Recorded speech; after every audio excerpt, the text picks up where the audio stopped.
les digo, se usa muy poco para hacer diagnóstico, porque la excreción fraccionada de sodio, menos del 1%, que me indica que el riñón está sano, y que cuando es más de 1%, el túbulo está enfermo, cuando son obstrucciones, no sirve. O sea, en la post-estreptocócica en que hay gran edema, sale, si el paciente hace infuria renal aguda, les va a salir menos del 1%, dicen, no, la retención hidrogenada, pues yo dije sí. ¿No es cierto?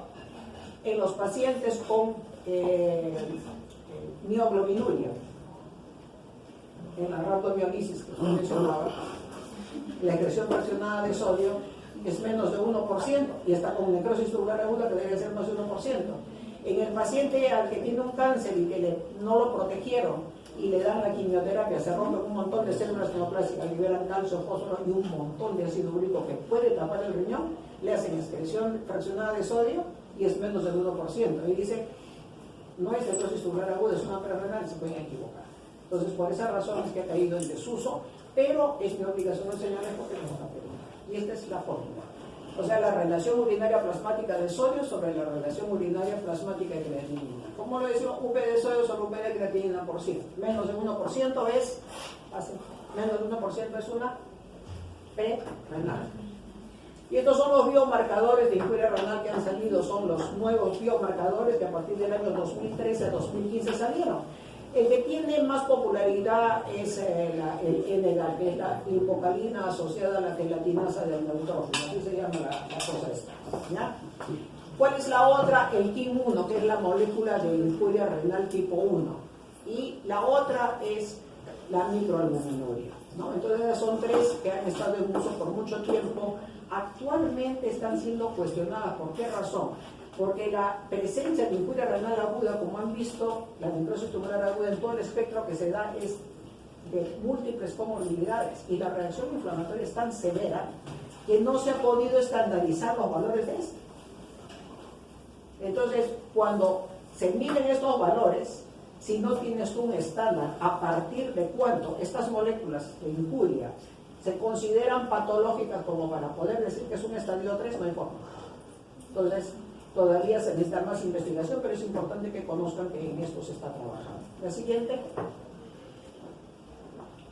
Evaluación por imágenes. ¿Nos sirve o no nos sirve? Ahí tienen todas las evaluaciones por imágenes que uno puede hacer en injuria renal aguda. ¿Cuál creen que es la más importante?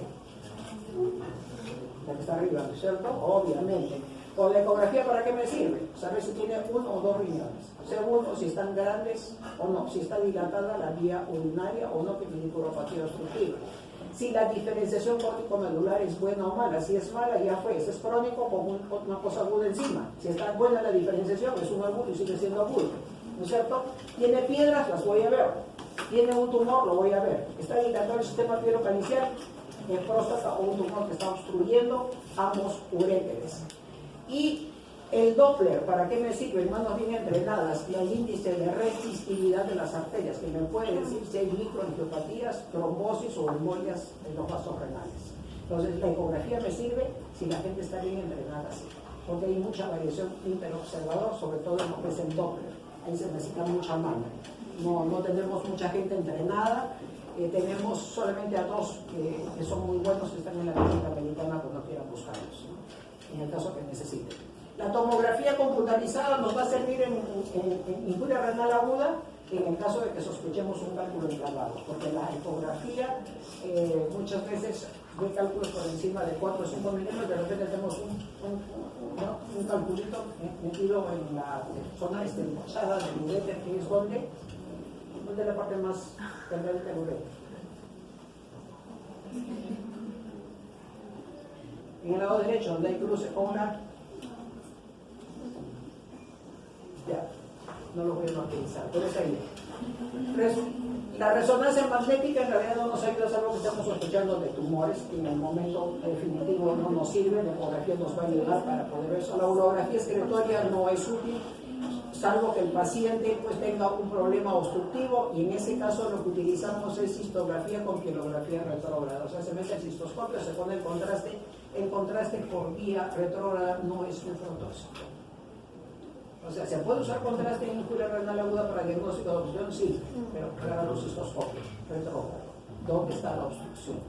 ¿ya? Eso es importante. Pero nunca metérselo en vena, porque ahí sí pueden terminar de dañar el riñón. Y la angiografía renal solo en el caso de que el índice de receptividad Doppler está alto. Sospechan ustedes que el paciente hay que protegerlo, proteger sus riñones, sabemos cómo hacerlo los nefrólogos y de esa manera entran a ponerle contraste para saber dónde está la obstrucción y entrar y colocar stents si es necesario. ¿Y la biopsia renal cuándo? Más de 4 semanas que no soluciona su problema. Entonces, ¿qué tenemos que hacer en prevención primaria? No debo utilizar antiinflamatorios, sí, pues en depresión de volumen. ¿Cómo está la depresión de volumen en las nefronas? ¿Cómo tienen la boca? Abiertaza, ¿no? ¿Y qué hace el antiinflamatorio?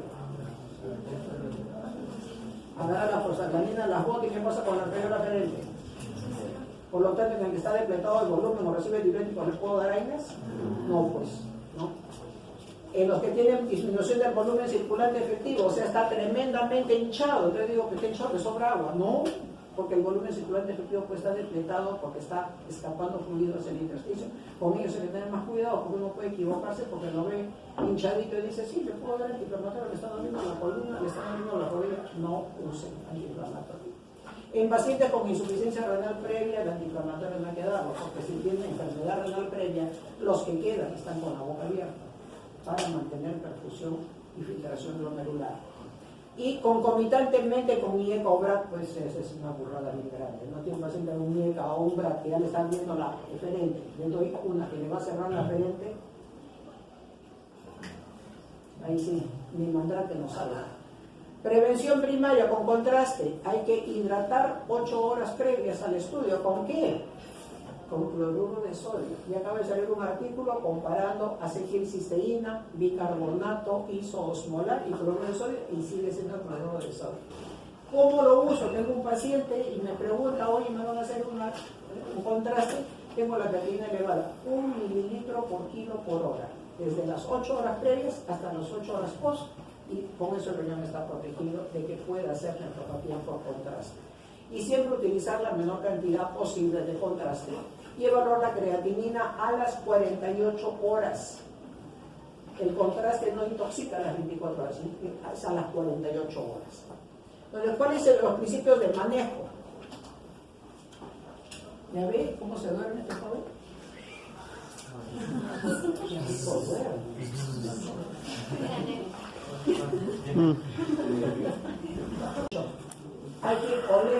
Hay que oler la injuria renal aguda, o sea, reconocerlo tempranamente, sospecharlo de que este paciente está orinando menos. ¿Por qué? Chequeo, está recibiendo lo mismo, algo pasa, la creatinina midan ahorita, así sea que le han tomado ayer a las 6 de la tarde, estamos 8 de la mañana, tómenlo porque haya bajado el volumen de orina, ¿ya?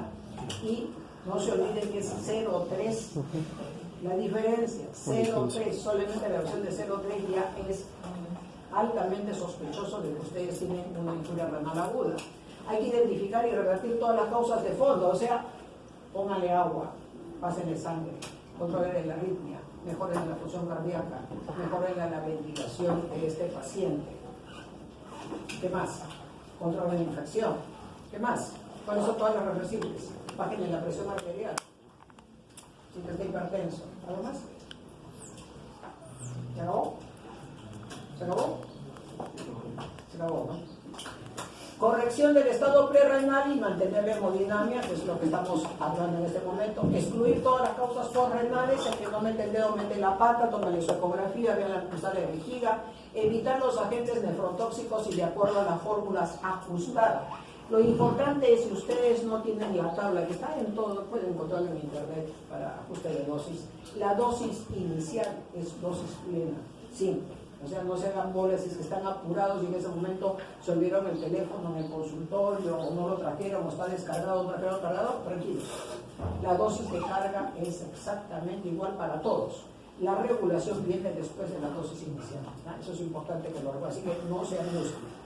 Entonces, ajuste de dosis de acuerdo a las fórmulas, a la tasa de filtración estimada, y dar el cuidado de soporte. Miren, nutrición, o sea, la nutrición es básico desde el inicio, porque si no van a terminar con un paciente desnutrido y que les va a ser susceptibles de infectarse si es que se deja quedar 4 semanas. Entonces, la nutrición debe ir desde el inicio, así como el balance de fluidos, electrolitos y equilibrio ha sido básico desde el inicio. Cuando sea necesario iniciar la terapia de reemplazo renal, vamos a ver algunas pinceladas sobre cuándo hacerlo. Y hay que evaluar la recuperación funcional y el seguimiento. ¿Por qué? Porque este paciente, según el que ya el rifle lo mencionaba, se va a la enfermedad renal crónica y puede ir a la terminal. La siguiente, este es un score de riesgo de pacientes en UCI, también le estoy como un GIF, que esto salió a principios de año, más de 5 puntos, y que en estos 573 pacientes de ingreso a UCI les predecía que iba aquí 3. Más de 5, aquí 3. Entienden todo. Sí, o sea, esos con retención nitrogenada, no por sí solos, o sea, tienen insuficiencia cardíaca ahí y dice insuficiencia cardíaca después, no, es con retención nitrogenada. Ya, ahora sí. Dicho eso, cuando nosotros decimos ya acá podemos hacer prevención, que ya hemos visto cómo hacer prevención, manejar todo lo que está descompensado, y nos falló y se fue a IRA o aquí 3, ya estamos en esta fase. ¿No es cierto? Próxima. En prevención, generalmente lo que hacemos es el H3O. O sea, eso es para reforzarles lo que acabamos de decir. La nueva fórmula del agua, simplemente se acuerdan, nosotros hemos dicho el H3O. Que te regresa a la primera para que no se olvide. H3O. O sea, acuérdense de H3O nada más. No, siga la siguiente. Ya, la primera H es hidratación adecuada. La segunda H, tengo que tener hemodinamia estable. La tercera H, el hematocrito más de 30%. Y la O, oxigenación. ¿Ya? Si con eso no me aprenden, ya yo lo tengo contra la pared. ¿Ya? Y a eso le añado qué cosa, por favor amárrense las manos con neurotóxicos, que es contraste, que es la modernidad. Oye, hagan una tomografía de pulmón, porque creo que tiene un ruido ahí, y ya le hice, pero pone contraste, y ya le puse contraste. Oye, no hay nada. ¿Por qué le estará doliendo en el hipocondrio derecho o izquierdo? ¿Por qué no le hacemos una dadura? Oye, esto es una dadura, le pongo contraste, ¿ya? Con contraste. Oye, no hay nada. Y si le hacemos un uroten, de repente problema renal, ya un uroten con contraste, con contraste. Ya, el pobre señor le hicieron 3 estudios o 4 estudios, no le hicieron diagnóstico y vino con la creatinina alta. ¿Qué hicieron? ¿No? Entonces, prevención primaria, H3O y nefrodosis. No se van a olvidar, ¿no? Que es el resumen de todo lo que hemos palabreado antes. Ya, vamos. Sí. Y esto es el balance que hay que hacer, ¿no? Eso ya ustedes eso también lo conocen. Vamos. Sí, son los tips. Ahora, ¿los vasodilatadores funcionan? Y esta es una cuestión que todo el mundo ha estado peleando. No. La dopamina, en la famosa dosis renal, es que todavía leen literatura de otros profesores que todavía enseñan algunas cosas un poco antiguas, se ha usado en pacientes clínicos con la idea de que ese vasodilatador va a mejorar la perfusión renal hepática. No funciona, no sirve. Y miren ustedes, si es que el paciente mejora su diuresis, la incidencia de que haga injuria renal aguda, el entrar a una terapia de reemplazo renal como diálisis o la mortalidad no cambia en absoluto. Por lo tanto, sirve meterle yo dopamina. Si el paciente tiene más de 60 años, le va a dar una taquicardia del ajo, ¿qué cosa voy a conseguir? Nada. Lo que voy a hacer es aumentar el más riesgo al paciente. El fenoldopan, que es un agonista del receptor de dopamina, sí se ha visto que aumenta el flujo sanguíneo renal, pero disminuye la resistencia vascular sistémica.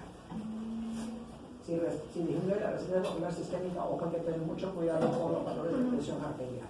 ¿Ya? Vamos. El péptido natriurético atrial, igualito, aumenta el volumen urinario sin eficacia en otros parámetros. Así que si les llega a alguien y le dice que nos vamos entonces a la etapa de extensión, que es esta de acá, y mantenimiento. ¿Vamos? ¿Qué hacemos cuando está establecida la injuria renal aguda? O sea, ya estoy en necrosis tubular aguda. Tengo que tener bien claro cuál es la causa de fondo para poder manejarlo adecuadamente en el periodo de observación durante la fase establecida. ¿Sigo?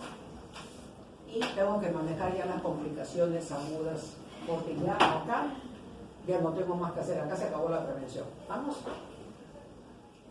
¿Y cuál es la terapia de soporte? No me puedo olvidar de la hidratación, porque ¿qué pasa? Ya entro en injuria renal aguda, en necrosis tubular aguda, ya está establecido, ¿qué hago? Me descuido de la hidratación, lo que voy a hacer es agregar más injuria renal aguda. Entonces es importante la terapia de soporte.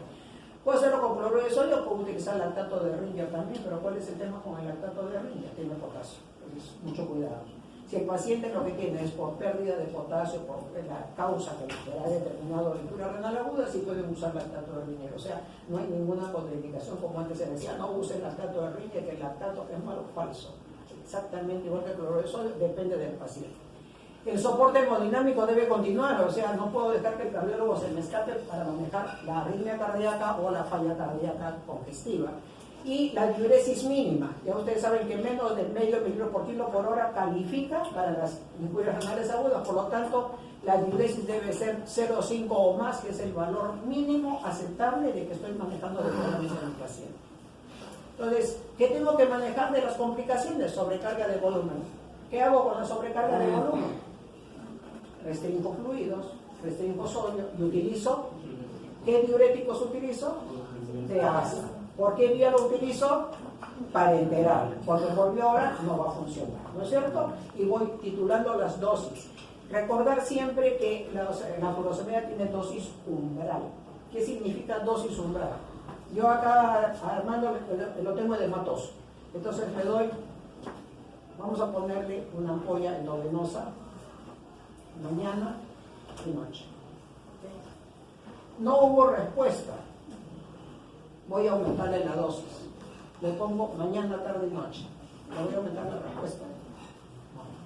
Porque es por dosificación. Lo que tengo que hacer es un de 40 y 40.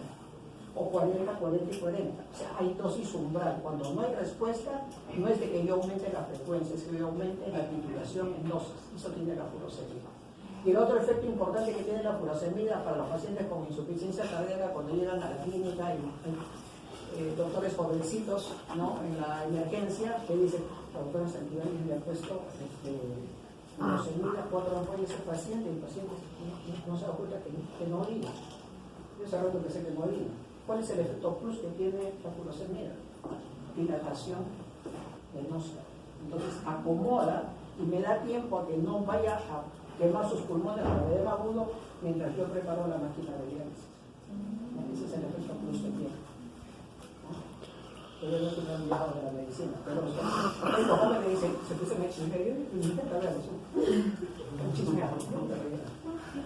Después regreso y digo, voy a explicar ahora ya. Entonces, eso es importante. Si tienen sobrecarga de volumen, así el paciente esté con oliguria severa y no va a orinar, lo que van a conseguir es mejorar la congestión y el paciente se va a sentir mejor. Hipercalemia, van a recibir en el cursillo cómo se maneja potasio, y yo no me voy a dedicar a robarle la clase a que va a ser hipercalemia. Anemia, si el paciente tiene una anemia severa, pues tiene una hemoglobina en 5, en 6, obviamente tengo que mejorarle porque tengo que tomar hematocrit menos de 10. ¿Qué cosa hago? Le hago transfusión de glóbulos rojos, ¿no es cierto? O sea, una transfusión leucorreducida, que es la que se usa actualmente en los bancos de sangre. Nutrición adecuada al paciente, mientras no esté en diálisis, 0,8 por kilo de peso de proteínas de alto valor biológico y por lo menos 30 kilocalorías por kilo de peso para evitar el catabolismo proteico. Si entra a diálisis, se aumenta la dosis. Manejar la sepsis con antibióticos adecuados, regulando la dosis de antibiótico, y no hay que ser maniático. Si hay sangrado digestivo, estar seguros de que no hay sangrado oculto, y siempre el dedito y tener una sondita si es que el paciente tiene caída de la hemoglobina, es importante buscarlo. Si es que no tienen evidencia del paciente y no pueden pues movilizarlo porque está con las 4 extremidades sostenidas, tiene balón de contracción aórtica, bomba de medicamentos, bomba de vasopresores, no hay cómo movilizar al paciente para poder hacerle una colonoscopía, que pues utilizamos sustancias radioactivas, ¿no?, marcadas por el cromo marcado radioactivamente. Se le pasa al paciente y nos dice si es sangrado digestivo. O sea, formas existen cuando el paciente no puede ser movilizado. Y cambio en la historia natural, pues esas son las novedades que están trayendo actualmente de utilizar bloqueadores de canales de calcio, el fenoldopan, no ha cambiado la historia natural. La sobrecarga de volumen, siempre recordar que se pierde de 200 a 300 gramos en el paciente con sepsis. Eso es una pérdida normal del hipercatabolismo. Entonces, ¿eso a qué me obliga? A que yo voy a hacer su balance, pero tengo que estar escuchando sus pulmones todos los días, porque se les puede pasar por las narices. Los hipercatabólicos bajan de peso. Y ustedes dicen, ¿a cuánto recibió ayer? ¿A cuánto orinó? Balance. Oye, y los 400 o 300, ¿para qué? Cuidado, le vas a poner en exceso. Al tercer o cuarto día vas a tener más de 1 litro de cuidado. Entonces, pulmones siempre hay que escucharlos. Ya.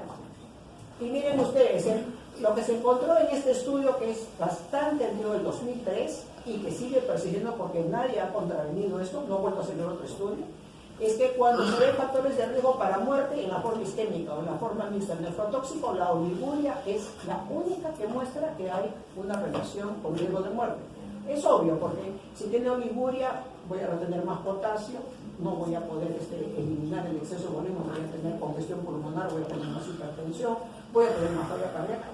Es lógico esto. Entonces la pregunta es, ¿debo usar diuréticos en injuria renal aguda? En prevención hay que tener cuidado, porque lo voy a deshidratar. Pero existe esto, vamos, que cuando se utiliza el diurético y se usó en los pacientes en cirugía cardíaca, que hemos dicho por el simple hecho de abrirle el pecho tienen más riesgo, miren ustedes, cuando se utilizó la furosemida para prevenir desarrollo, en el cual se hicieron injuria renal aguda. Y miren al humilde salino. Con el humilde salino solucionaron el problema. Conclusión, los diuréticos en prevención no se usan. No se usan. Entonces tiene que estar estable totalmente para uno utilizar diuréticos. Pero para prevenir algo, no. Esto de acá. Dale. Este es uno que ha salido recién, apareció en el 2018, ahorita en el 2019 en el IAS también acaban de validarlo. Este es el test de estrés de furosemida para saber quién se va al AQI3. Al AQI3. Paciente, le pasé cloruro, le pasé bicarbonato, su potasio está lindo, precioso, su presión estable, no tiene harina, su función cardíaca está bien, sus pulmones están ok, su saturación está excelente, el paciente está estable, pero tiene la creatinina elevada. Quiero saber si este va a salir o se va al AQI3. Faltan todavía más estudios, pero esto es lo que se está usando. Se le pone de 1 a 1,5 miligramos por kilo de peso de furosemida. ¿A quién le pongo 1 y a quién le pongo 1,5? 1 al que jamás, al paciente virgen de diurético. 1.5 al que ya recibió diuréticos por alguna otra razón, en otra institución hospitalaria. Y lo que hago es, en las siguientes 2 horas, veo cómo está la diuresis. Más de 200 mililitros en las siguientes 2 horas, este va a salir. Menos de 200, aquí 3. Ahí se ve. ¿Ya? Eso es importante que lo tengan.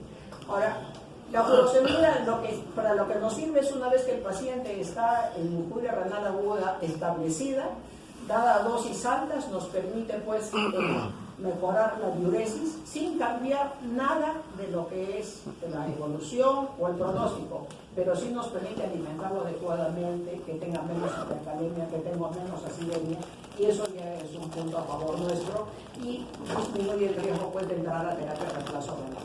¿Sí? La hipercalemia, que les van a enseñar en sus otras clases, es hipercalemia con cambios en el electrocardiograma, esa es la grave, ¿no es cierto?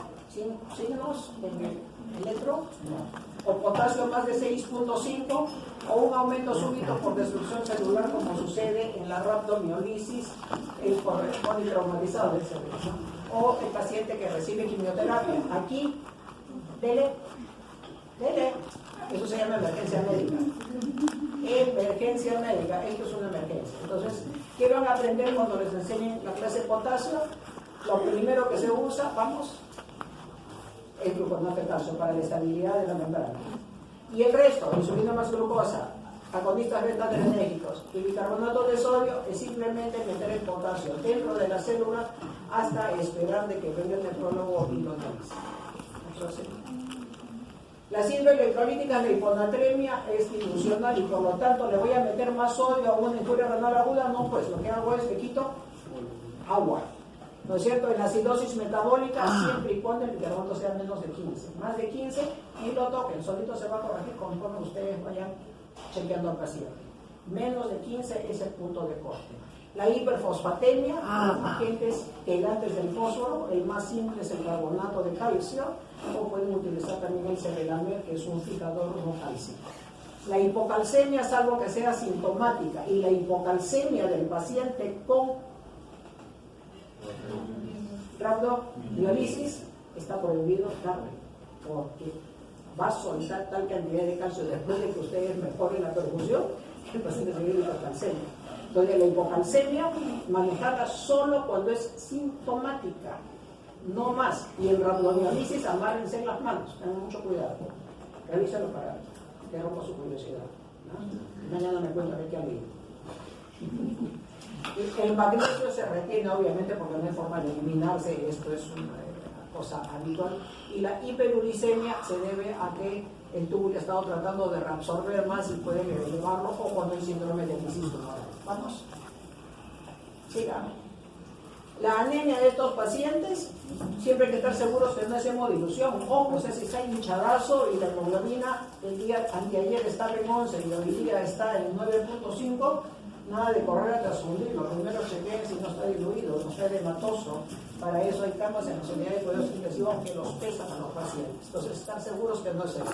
Pérdidas iatrogénicas, les sacan muestras de sangre a cada rato, o los catéteres que se ponen para bombas de infusión o para diálisis, que muchas veces uno revisa y tiene los apósitos llenos de sangre, o cuando se dializa el paciente que hay sangre que se queda dentro del sistema, dentro del filtro.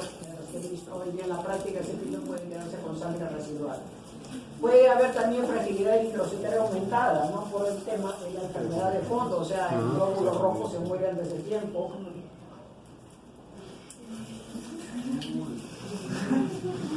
Eritropoyetina, porque la eritropoyetina, ¿dónde se produce? En las células intersticiales que están mirando a la célula que tuvo contorneado proximal, y por lo tanto, si se lesionó esa zona del túbulo, ¿y qué le va a pasar a las intersticiales? Pobrecitas no producen eritropoyetina. Vamos. Vamos, delegado.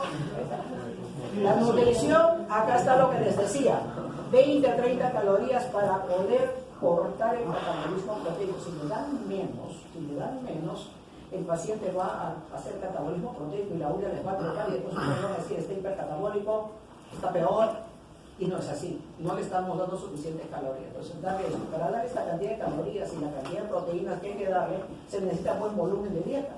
Por eso es importante el diurético en la etapa en que está estable el paciente para forzar diuresis y convertir una oligúrica en una no oligúrica.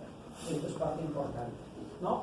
Proteínas por mucho 0,8 a 1 gramo de proteínas de alto valor biológico, pero en los pacientes que están en diálisis puede llegar hasta 1,7, o para los pacientes hipercatabólicos, aquellos que están con sepsis severa, ¿no?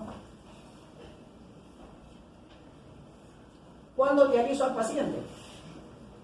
Cuando lo tengo con congestión pulmonar y ya no puedo hacer nada porque el diurético no funciona, le he quitado el agua, le he quitado la sal y no puedo manejarlo. Ese paciente tengo oliguria severa. Próxima, hipercalemia que no responde al tratamiento, es decir, le he dado todo, le he controlado la dieta y sigue. Acidosis metabólica severa, o sea, un bicarbonato que está por debajo de 12 o un pH por debajo de 7,1, eso es grave. Hiponatremia severa sintomática. ¿Cuándo es la hiponatremia severa? ¿Cuánto de sodio? ¿Cuánto es el sodio severo? ¿Quién sabe? ¿Cuánto es el sodio? 3.5. ¿Menos de cuánto? De 3.5. Menos de.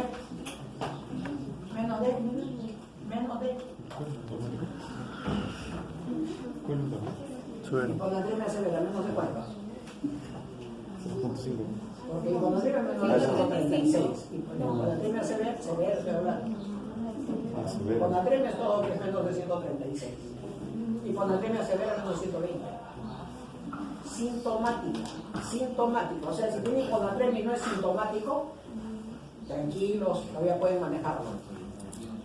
Cuando es pericarditis, ¿por qué? Porque las pericarditis, como les decía ahora las chicas en la práctica, son de tipo inflamatorio y en menos de lo que ustedes chasquean los dedos hacen transformamiento cardíaco. Entonces pericarditis es indicación así de diálisis inmediata. Así el paciente no tenga otras manifestaciones que sean requisito para diálisis. La uremia sintomática es evidente, siga,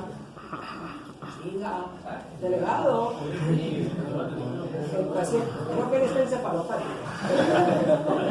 Cuando hay evidencia de encefalopatía, o sea, ya saben cuál es la encefalopatía, ¿no? El paciente empieza con somnolencia, sopor, inversión del ritmo del sueño, confusión, coma, convulsiones, ¿no? Estados hipercatabólicos, o sea, pacientes en sepsis. Ustedes le controlan la dieta y sigue subiendo el potasio y sigue bajando el bicarbonato, no lo alcanzan. ¿Por qué? Por el hipercatabolismo, tienen que meterlo a la máquina.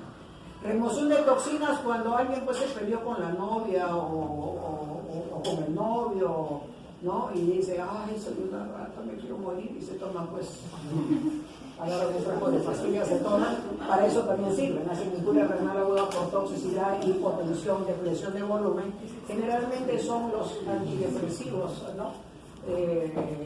O los ansiolíticos que se toman en cantidades. Entonces para remoción de toxinas con desarrollo de ira también sirve el filtro. Se utilizan otros filtros que tienen más que intercambio de solutos, son absorción de estas sustancias tóxicas.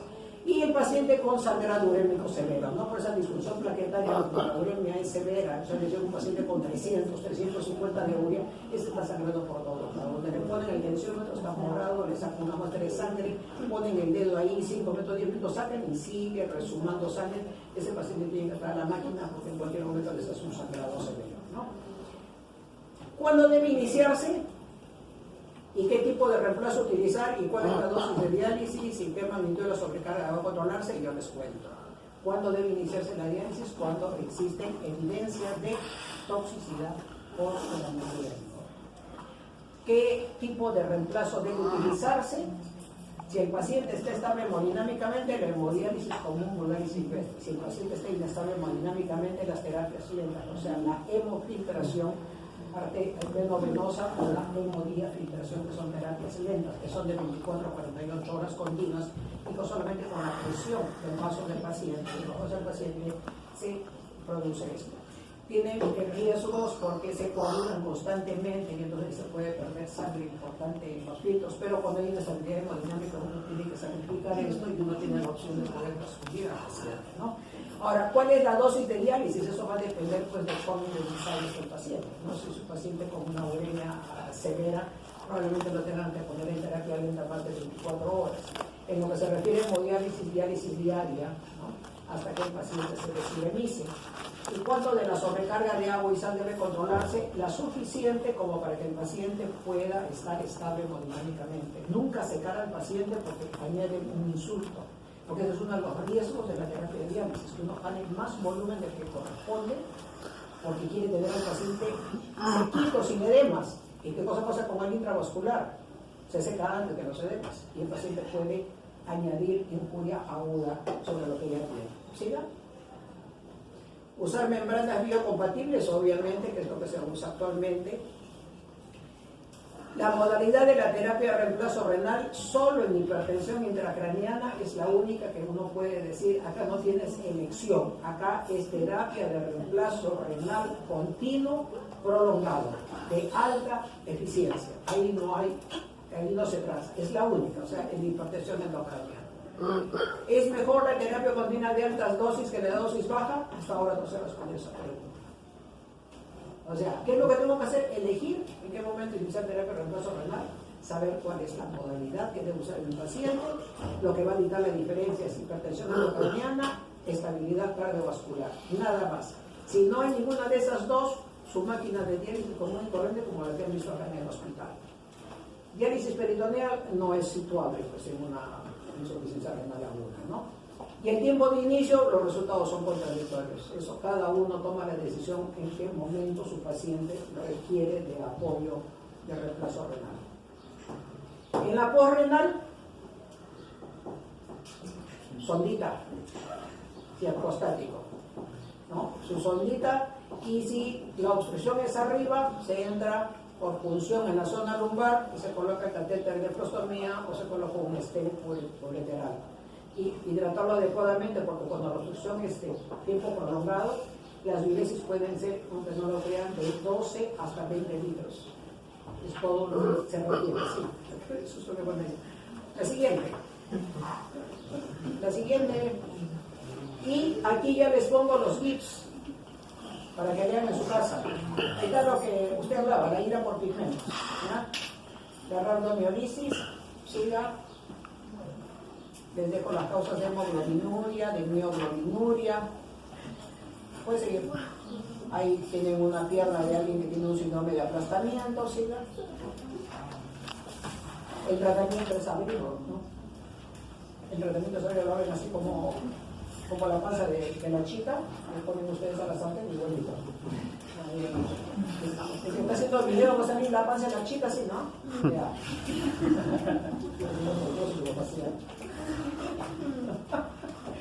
Entonces, todos los pigmentos, ¿qué cosa producen? ¿Cuáles son los mecanismos? Esto es importante que lo recuerden, que el resto lo lee.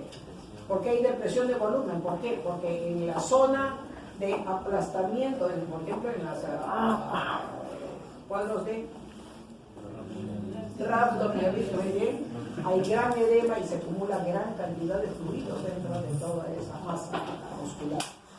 Y el tema es que el pigmento que se libera tiene efecto tóxico en la vasculatura renal, produce vasoconstricción renal, produce toxicidad a nivel del tubo contorneado proximal, toxicidad por radicales libres. Y el pigmento tapa, obstruye a nivel distal. Entonces, todos esos son los mecanismos que se generan. O sea que acá hay un síndrome que se llama de compartimentización, que significa que es un síndrome de un compartimento extra. Síndrome compartimental se conoce, ¿no? Esos son todos los pigmentos. El siguiente. El diagnóstico, cuando yo tengo uno por pigmentos, es que el paciente tiene la orina oscura y la CPK tiene que estar elevada, más de 10 veces el valor normal, si no, no sirve, ¿no? Y como ven, la excreción fraccionada de sodio es menos de 1%, y ustedes dicen, pero ¿cómo? Si tiene retención nitrogenada, ¿por qué? Porque es obstructivo. O sea, en los obstructivos, en la pose estreptocócica, el FENA es falsamente normal. Falsamente normal. Igual es el que tiene hiperuricosuria, el que tiene hiperoxaluria, el que tiene tapopigmentos, las poses estreptocócicas o las poses infecciosas en general. Y la característica es que si hay destrucción de tejido, va a haber hipercalemia, hiperfosfatemia, y el calcio, ¿por qué se baja? Porque el fosfato compleja al calcio. El fosfato compleja al calcio y el calcio baja. Y a la hora que ustedes mejoran, el fósforo suelta el calcio y ustedes ya le metieron calcio y se va a la hipercalcemia. Entonces, solo cuando sea sintomático, no se olvide, tengan cuidado, sobre todo en rhabdomiolisis, amárrense las manos. No es agárrense de las manos, no, amárrense las manos. Amárrense. Las que siguen. El que me filma está genial y se tratamiento en todos estos casos de obstrucción. Hay que botar todo lo que está metido en el tubo, pues, ¿no? O sea, hidratación enérgica. ¿Y cuál es el truco? Alcalinizar la orina. Cuando se alcaliniza la orina no se precipita el pigmento. O sea, hay que meterle bicarbonato de sodio y ustedes me dirán, sí, pues, ¿y cómo alcalinizo? El paciente tiene pH de 5. ¿A cuánto lo llevo? Tiene que ser 8. Si no, no sirve. Sí se puede, porque el riñón bota bicarbonato fácilmente. Y hay que forzar a veces con monitor en el caso que sea necesario, ¿no? O con furosemida.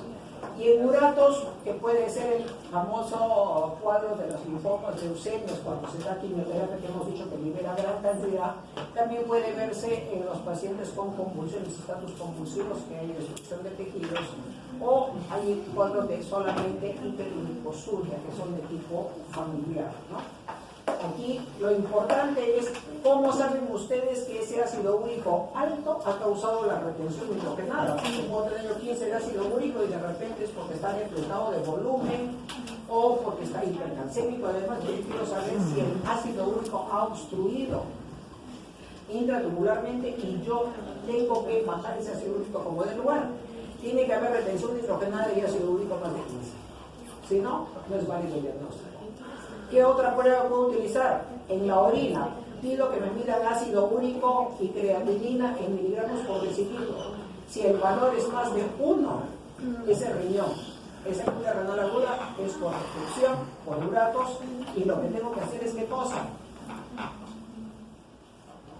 Meterle un montón de fluidos, cloruro de sodio, ¿no? Tengo que forzar diurético manitol y tengo que darle allopurinol para que no se siga formando ácido úrico. La dosis, mire, son de 600 a 900, o sea, no es la pastillita de 150 o de 300, hay que ponerle estas dosis, ¿no?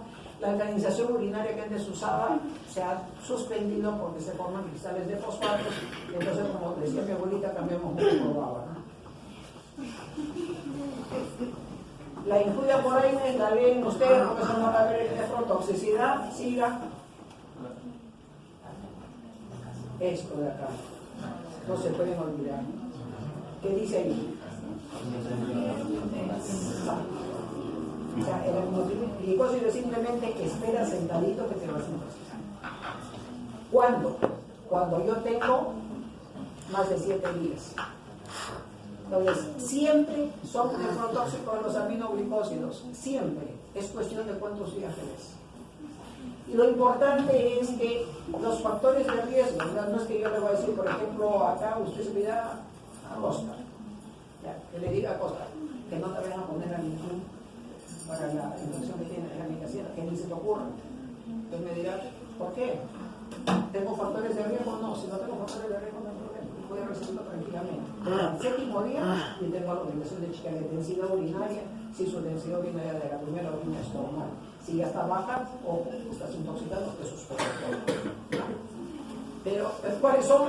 ¿En quiénes no puedo usar? Oye, no seas tan apurado. En el viejo, en el que tiene ya retención nitrogenada, en el que está depletado de volumen o recibe diuréticos o está con otros nefrotóxicos que recibe por alguna otra patología, ¿no? La que sigue. La de medio de contraste la vamos a revisar en nefrotoxicidad, así que solamente es para que lo tomen en cuenta que esto es, digamos, la novedad de la modernidad. Con esto intoxicamos a nuestros pacientes. No está bien, sigue, no te voy a decir nada. Y esto por quimioterápicos es importante que existen fármacos, ¿no? El cisplatino y el carboplatino producen necrosis tubular. Y esto se usa bastante tanto en cáncer de mama como en cáncer de colon, ¿no? O sea, hay que tener mucho cuidado para que ellos se van a hacer oncología. La ifosfamida, que ha tratado de reemplazar a la ciclofosfamida, que han escuchado ustedes que se usan en glomerulopatías. Si bien es cierto, esta es una forma con menos toxicidad, igualmente se han encontrado casos de cistitis hemorrágica y daño tubular. O sea, igualito pueden sangrar estos pacientes.